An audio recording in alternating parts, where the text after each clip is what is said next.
ज्ञान के मार्ग में पीछा नहीं रहना चाहते तो जुड़े हमारे चैनल अनमोल जानकारी के साथ और पाइए अच्छे अच्छे ज्ञानवर्धक जानकारियाँ। दोस्तों, शास्त्रों में जन्माष्टमी के व्रत को बड़ा महत्वपूर्ण माना गया है। इस व्रत को करने से हजारों यज्ञ और अनेकों व्रत करने से जो फल प्राप्त होता है वह फल एक साथ मिल जाता है।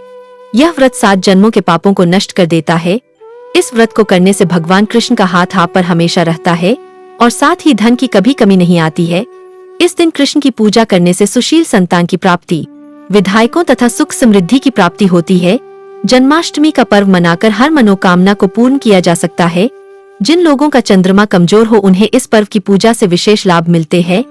आज के इस वीडियो में हम आपको बताएंगे जन्माष्टमी पर कान्हा की पूजा की संपूर्ण विधि के बारे में। उनकी पूजा कब करें, कैसे करें, वह कौन सी चीजें हैं।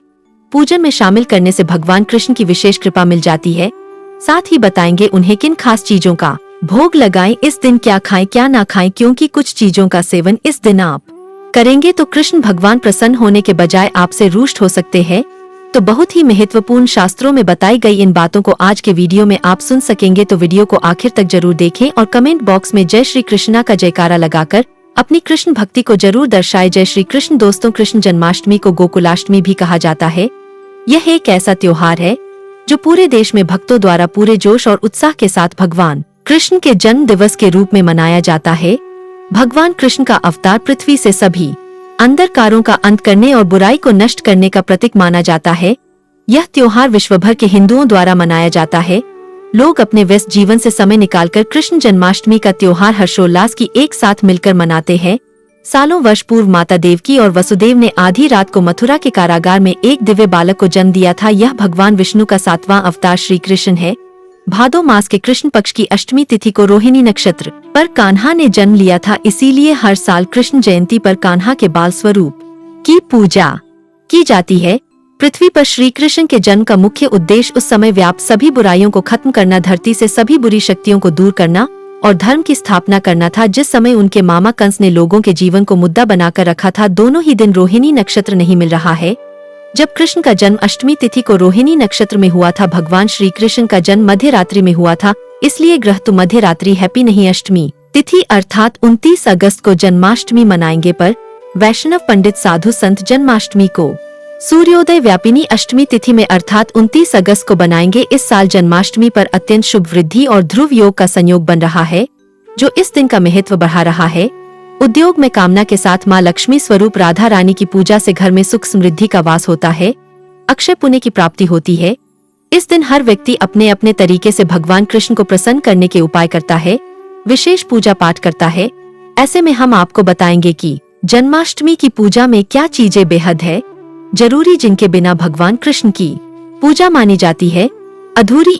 लेकिन दोस्तों, उससे पहले आपसे रिक्वेस्ट करते हैं कि वीडियो को लाइक जरूर करिएगा, दोस्तों को शेयर कर दीजिएगा और अगर आपने अभी तक चैनल को सब्सक्राइब नहीं किया है तो चैनल को सब्सक्राइब करके बेल आइकन जरूर दबाइएगा। यह दोस्तों जन्माष्टमी पर समुद्री में आपको चाहिए होगा कि राधा, दही, शहद, दूध, एक चौकी, पीला साफ वस्त्र, पंचामृत, बाल कृष्ण की मूर्ति, गंगाजल, दीपक की बाती, धूप बत्ती, गुलाब, चंदन, अक्षर, माखन, मिश्री का भोग की सामग्री, तुलसी का पत्ता आदि और भी कुछ खास चीजें हैं जिन्हें आप कृष्ण पूजा में शामिल करते हैं तो कान्हा जी खुशी से फूले नहीं समा लेंगे। आप पर अनेक और शुभ आशीर्वाद बसाएंगे। जन्माष्टमी की पूजा में बांसुरी को अवश्य शामिल करें। बांसुरी कृष्ण भगवान की सबसे प्रिय वस्तु है। 5 सूर्य उनका प्रेम था तो मोरपंख उनके व्यक्तित्व का हिस्सा, तो उनकी पूजा में मोरपंख भी अवश्य शामिल करें। मोरपंख खुशहाली और भव्यता का प्रतीक माना गया है। जन्माष्टमी पूजा में भगवान कृष्ण के साथ गाय की मूर्ति या गाय की प्रतिमा को अवश्य रखें। श्री कृष्ण गायों से बहुत प्रेम करते थे, उन्हें गायों का ग्वाला गोपाल कहा जाता है। जन्माष्टमी के दिन घर में छोटा पाल है या झूला अवश्य रखें। लड्डू गोपाल के लिए बनाए गए भोग में तुलसी पत्र अवश्य डालें। अब बात करते हैं कि जन्माष्टमी के इस पावन पर्व पर भगवान कृष्ण की पूजा किस प्रकार से करनी चाहिए। आप प्रातःकाल जल्दी उठें और स्नान आदि करने के बाद स्वच्छ वस्त्र परिधान करें। घर के मंदिर की साफ सफाई आपको एक दिन पहले ही कर लेनी चाहिए। वैसे तो जन्माष्टमी की तैयारियां पहले से ही शुरू हो जाती है, तो घर की साफ सफाई, घर के मंदिर की सफाई 1-2 दिन पहले ही हो जाती है। सुश्रुत होने के बाद पूजा आरंभ कीजिए। जो नृत्य की पूजा होती है वह पहले की जाती है, जैसे कि धूप दीप प्रज्वलित करे। प्रथम पूज्य गणेश जी के साथ सभी देवी देवताओं का पूजन करें। उसके बाद भगवान श्री कृष्ण का जो बाल स्वरूप है यानी कि जो लड्डू गोपाल है उनकी पूजा करें। कृष्ण जन्माष्टमी के दिन देवकी, वसुदेव, बलदेव, नंद, यशोदा और लक्ष्मी जी के नाम लेते हुए पूजा प्रारंभ करनी चाहिए। लड्डू गोपाल जी का आध अभिषेक करें। आप पंचामृत से अभिषेक कर सकते हैं, कच्चे दूध में केसर मिलाकर अभिषेक कर सकते हैं, गंगाजल से अभिषेक कर सकते हैं, केसर मिश्रित जल से अभिषेक कर सकते हैं। जैसी आपकी इच्छा हो भगवान कृष्ण का आप स्नान करवाएं, अभिषेक करें। उसके बाद उन्हें सुंदर वस्त्र धारण करवाएं। विधि विधान से उनकी पूजा आराधना करें। लड्डू गोपाल जी को इस दिन झूले में जरूर बिठाना चाहिए, तो आप उन्हें चूल्हे में बिठाकर झूला झूले। ऐसा कहा जाता है कि भगवान श्री कृष्ण को जो भी भक्त झूला झुलाते हैं उनकी सभी कामनाएं पूर्ण हो जाती है, उनके सभी दुख दूर हो जाते हैं। तो अपनी इच्छा के अनुसार भगवान श्री कृष्ण को उस समय तक झूला अवश्य जलाए। उसके बाद लड्डू गोपाल जी को भोग अर्पित करें। इस दिन विष्णु पुराण और भगवत गीता का पाठ अवश्य करें। जैसे आप अपने पुत्र की सेवा करते हैं, पुत्र को प्यार करते हैं, उसी प्रकार से इस दिन भगवान श्री कृष्ण की आप पूजा कीजिए। पुत्रवत मानकर उनकी पूजा कीजिए। इस दिन पूजा करने का जो विशेष समय होता है वह रात्रि का समय होता है। इस रात्रि में 12 बजे के बाद भगवान कृष्ण की पूजा की जाती है, उनका जन्मोत्सव मनाया जाता है। तो उस समय भी स्नान आदि करके विधि विधान से भगवान श्री कृष्ण की पूजा करें। फिर भगवान कृष्ण को झूले में बिठाएं, झूला झूले, भोग अर्पित करें, उनके सामने मंत्र जाप करें। परिवार सहित बैठकर भजन कीर्तन करें। तो अपनी शक्ति, अपने सामर्थ्य, अपनी श्रद्धा के अनुसार भगवान श्री कृष्ण की विधिवत सेवा और पूजा करें। इससे मन को शांति मिलती है और आप जिस भी कामना से भगवान की पूजा करते हैं वह कामना भगवान श्री कृष्ण और पूर्ण करते हैं। इस दौरान भगवान कृष्ण को तरह तरह के भोग लगाए जाते हैं। जन्माष्टमी पर इन विशेष चीजों का लगाए भोग कान्हा हो जाएंगे प्रसन्न और करेंगे आपकी हर मनोकामना को पूर्ण। दोस्तों, भगवान कृष्ण को माखन मिश्री सबसे ज्यादा पसंद है। कहते हैं कि बाल गोपाल बचपन में चोरी छुपे ढेर सारा रवन मिश्री है करते थे। ऐसे में आपके घर पर मलाई से ताजा मक्खन निकालकर उसमें मिश्री मिलाकर इसका भोग लगाएंगे तो वह अति प्रसन्न हो जाएंगे। धनिया पंजीरी को जन्माष्टमी पर प्रसाद के रूप में बांटा जाता है। जन्माष्टमी पर धनिया के बीज को धीमे भूना जाता है और इसमें सूखे मेवे और शक्कर डालकर इसका भोग भगवान कृष्ण को लगाया जाता है। कृष्ण भगवान को पंजरी के साथ पंचामृत का भोग बहुत प्रिय है। लड्डू गोपाल को आप इसका भोग अवश्य लगाएं। मान्यता है कि बिना पंचामृत के श्री कृष्ण की पूजा अधूरी रह जाती है, इसलिए उन्हें पंचामृत का भोग जरूर लगाएं। पंचामृत दूध, दही, घी, शहद, शक्कर आदि से बनकर तैयार होता है। इसे देवताओं का पेड़ भी कहते हैं। भगवान कृष्ण को लड्डू बहुत पसंद है। सूखी सामग्री से लड्डू बांटने के लिए मेज, नारियल, मखाना, घी डालकर लड्डू बनाए भगवान कृष्ण को अर्पित करें और घर परिवार और मित्र जनों में की जन्माष्टमी पर भगवान कृष्ण को 56 भोग लगाने का विशेष महत्व है। कहा जाता है कि भगवान इंद्र ने एक बार ब्रजवासियों से रुष्ट होकर वहां खूब वर्षा कर दी थी। इससे बचने हेतु भगवान कृष्ण ने कनिष्ठा उंगली पर गोवर्धन पर्वत को उठा लिया और पूरे ब्रज की रक्षा की। इस दौरान उन्होंने 7 दिनों तक बिना कुछ खाए पिए ब्रजवासियों को इंद्र के प्रकोप से बचाया। जब 8वें दिन बारिश बंद हुई और सभी बाहर आ गए तो माता यशोदा और सभी ब्रजवासियों ने मिलकर 56 प्रकार के स्वादिष्ट व्यंजन बनाकर कृष्ण कन्हैया को खिलाएं। तब से जन्माष्टमी के दिन भगवान कृष्ण को 56 प्रकार के भोग लगाए जाते हैं।